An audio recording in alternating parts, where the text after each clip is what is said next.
यम क्रंदसि संयति विह्वयेते परेयव उभया अमित्रा समानं चिदरथमात स्थिवांसां नाना हवेते स जनास इंद्र। प्रस्तुत मंत्र ऋग्वेद के इंद्र सूक्त का 8वां मंत्र है। इस जो सूक्त है उसके देवता इंद्र हैं, ऋषि गृत्समद है, छंद त्रिष्टुप है। यह दूसरे मंडल के 12वें सूक्त में आता है। इस सूक्त में इंद्रदेव का महत्व प्रतिपादित करते हुए कहते हैं, जो इसके रचयिता गृत्समद ऋषि हैं, वो इंद्रदेव का महत्व प्रतिपादन करते हुए कहते हैं कि इनकी सहायता के बिना कोई भी व्यक्ति युद्ध में विजय प्राप्त नहीं कर सकता। अतः सभी इंद्र को अपनी सहायता के लिए बुलाते हैं। यम अर्थात जिसको, क्रंदसी ध्युलोक और पृथ्वीलोक, दो अर्थ, क्रंदसी का अर्थात ध्युलोक और पृथ्वीलोक दोनों के लिए किया जाता है। तो जिसको ध्युलोक और पृथ्वीलोक संयति अर्थात एक साथ युद्ध में जाती हुई, विह्वयेते अर्थात विभिन्न प्रकार से बुलाती हैं या आह्वान करती हैं। तो जिसको ध्युलोक और पृथ्वीलोक, एक दूसरा अर्थ है क्रंदसी का शोर करती हुई दो सेनाएं। तो शोर करती हुई दो सेनाएं ध्युलोक और पृथ्वीलोक में संयति एक साथ युद्ध में जाती हुई विभिन्न प्रकार से बुलाती हैं, आह्वान करती हैं। परे अवर शक्तिशाली भी और अवरे, अवर अर्थात कमजोर सेना भी, दोनों तरह की सेनाएं शोर करती हुई, क्रंदसी शोर करती हुई, ध्युलोक और पृथ्वीलोक पर शोर करती हुई दो सेनाएं एक साथ युद्ध में विभिन्न प्रकार से बुलाती हैं। परे जो शक्तिशाली, अवरे कमजोर, उभया अर्थात दोनों, अमित्रा शत्रु, समानम एक ही, जो शक्तिशाली और कमजोर दोनों शत्रु समान ही, एक ही। चित यहाँ पर निश्चित अर्थ का वाचक एक निपात के रूप में आया है।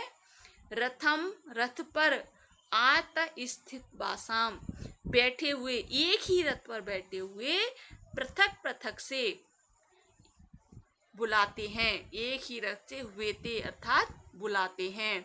हे मनुष्यों, से जनास है इंद्र, वह इंद्र है। तो इंद्र के आह्वान का वर्णन करते हुए यहाँ पर इंद्र का परिचय दिया गया है कि शब्द करती हुई, क्रंदसी अर्थात शब्द करती हुई ध्युलोक और पृथ्वीलोक मिलकर जिसकी अपनी रक्षा के लिए अभिव्यते अर्थात आह्वान करते हैं, अथवा शोर करती हुई, युद्ध गर्जना करती हुई, एक साथ युद्ध में जाती हुई दोनों शत्रु सेनाएं विभिन्न प्रकार से इंद्र को बुलाती हैं कि आप हमारे पास आइए, हमारे पास आइए। जिसको शक्तिशाली तथा निर्बल दोनों शत्रु दल, परे अवर अर्थात कमजोर अथवा निर्बल अथवा शक्तिशाली दोनों ही अपनी सहायता के लिए बुलाते हैं। समानम चिद रथम, एक ही रथ पर बैठे हुए दो रथी पृथक पृथक अपनी सुरक्षा के लिए बुलाते हैं।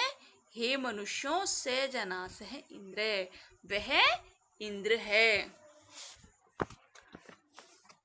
क्रंद, इसका अन्वय और देखो, क्रंदसी संयमी, क्रंदसी संयति यम विह्वयेते, कि यहाँ पर इंद्र के आह्वान का वर्णन करते हुए इंद्र का परिचय दिया गया है कि क्रंदसी शब्द करते हुए ध्युलोक और पृथ्वीलोक मिलकर के यम विह्वयेते अपनी रक्षा के लिए आह्वान करते हैं, अथवा शोर करती हुई, युद्ध गर्जना करती हुई, एक साथ में जाती हुई दोनों शत्रु सेनाएं विभिन्न प्रकार से बुलाती हैं।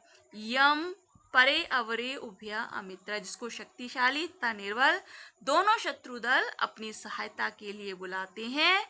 समानम चित्रथम आतस्थिवासाम नाना हवेते, और जिसको एक ही रथ पर बैठे हुए दो रथी पृथक पृथक अपनी सुरक्षा के लिए बुलाते हैं। जनास है, हे मनुष्यों, स इंद्र, वह इंद्र है। इंद्र आर्यों का युद्धप्रिय देवता है जिसे वे अपनी विजय के लिए बुलाते हैं, किंतु यह आवश्यक नहीं कि आर्य लोग सदा अपने शत्रुओं से ही युद्ध करें। कभी कभी वे आपस में भी झगड़ पड़ते थे। इस मंत्र में इसी का वर्णन है। तभी तो दोनों पक्षों के लोग इस इंद्र को अपनी अपनी सहायता के लिए पुकारते हैं। यहाँ पर पाश्चात्य विद्वान क्रंदसी व परे अवरे शब्दों का अर्थ क्रमशः दो सेनाएं तथा पक्ष और विपक्ष की सेनाएं करते हैं, जबकि भारतीय आचार्य देवता और मनुष्य की सेनाएं और उत्कृष्ट और अधम करते हैं। वस्तुतः ये दोनों शब्द विशेषण हैं जो द्विवचन में प्रयुक्त हुए हैं। इनका विशेष्य तो लगाना होगा। एक ही रथ पर दो व्यक्ति युद्ध के समय बैठा करते थे, एक योद्धा लड़ने वाला और दूसरा सारथी रथ चलाने वाला। ये दोनों ही पृथक पृथक रूप से इंद्र की सहायता प्राप्त करने के लिए उसका आह्वान करते थे। इसका आशय यह भी निकलता है कि एक जैसे रथ पर बैठे हुए पक्ष और विपक्ष के दो योद्धा इंद्र को अपनी ओर बुला रहे हैं। आतस्थिवासा शब्द का भी द्विवचन का विशेषण है।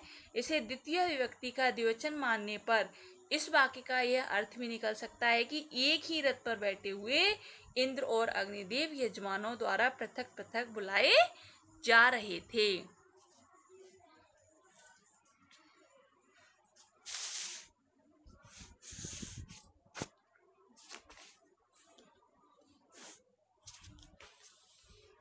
क्रंदसी शब्द है वो क्रंद प्लस असुन में दीप प्रत्यय है।